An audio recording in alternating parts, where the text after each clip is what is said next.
ایک بادشاہ گزرے ہیں سلطان محمود غزنوی رحمۃ اللہ علیہ، انہیں 3 پریشانیاں تھیں۔ ایک پریشانی یہ تھی، ایک سوچ یہ تھی کہ میں اپنے باپ سبکتگین کا بیٹا ہوں، سگا بیٹا ہوں یا سوتیلا بیٹا ہوں، یا لے پالک ہوں یعنی گود لیا گیا ہوں یا سگا بیٹا ہوں۔ ایک یہ پریشانی۔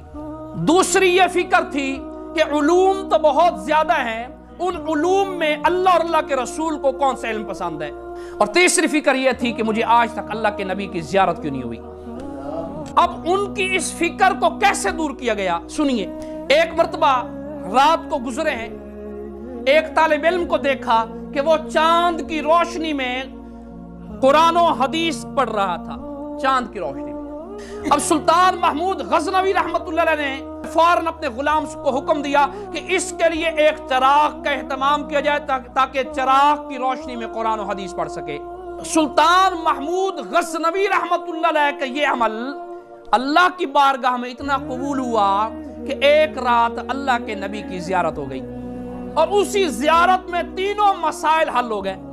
پہلی فکر کیا تھی کہ پتہ نہیں میں اپنے باپ کا سگا بیٹا ہوں یا سوتیلا ہوں یا لے پالک ہوں۔ دوسری فکر یہ تھی کہ علوم اچھے کون سے ہیں۔ تیسری بات تھی کہ اللہ کے نبی کی زیارت کیوں نہیں ہو رہی۔ اس خواب کے اندر تینوں مسئلے حل ہو گئے۔ کیسے؟ پہلی بات یہ کہ اللہ کے نبی کی زیارت ہوئی، اور پھر اس میں اللہ کے نبی علیہ السلام نے فرمایا، او سبکتگین کے بیٹے، جواب مل گیا کہ تو سگا بیٹا ہے، سوتیلا یا لے پالک بیٹا نہیں ہے۔ اور تیسرا جواب یہ مل گیا کہ تو نے جو ایک طالب علم کی جو اس فکر کی ہے اور اس کو پڑھنے کے لیے روشنی کا اس کے لیے بندوبست کیا ہے، تیرا یہ عمل مجھے بڑا پسند آیا ہے، اس لیے میں نے تجھے اپنی زیارت کروا دی ہے۔ علماء ان حضرات کی قدر کریں، اور جو قرآن اور حدیث پڑھنے والے حضرات ہوتے ہیں ان کی قدر کریں۔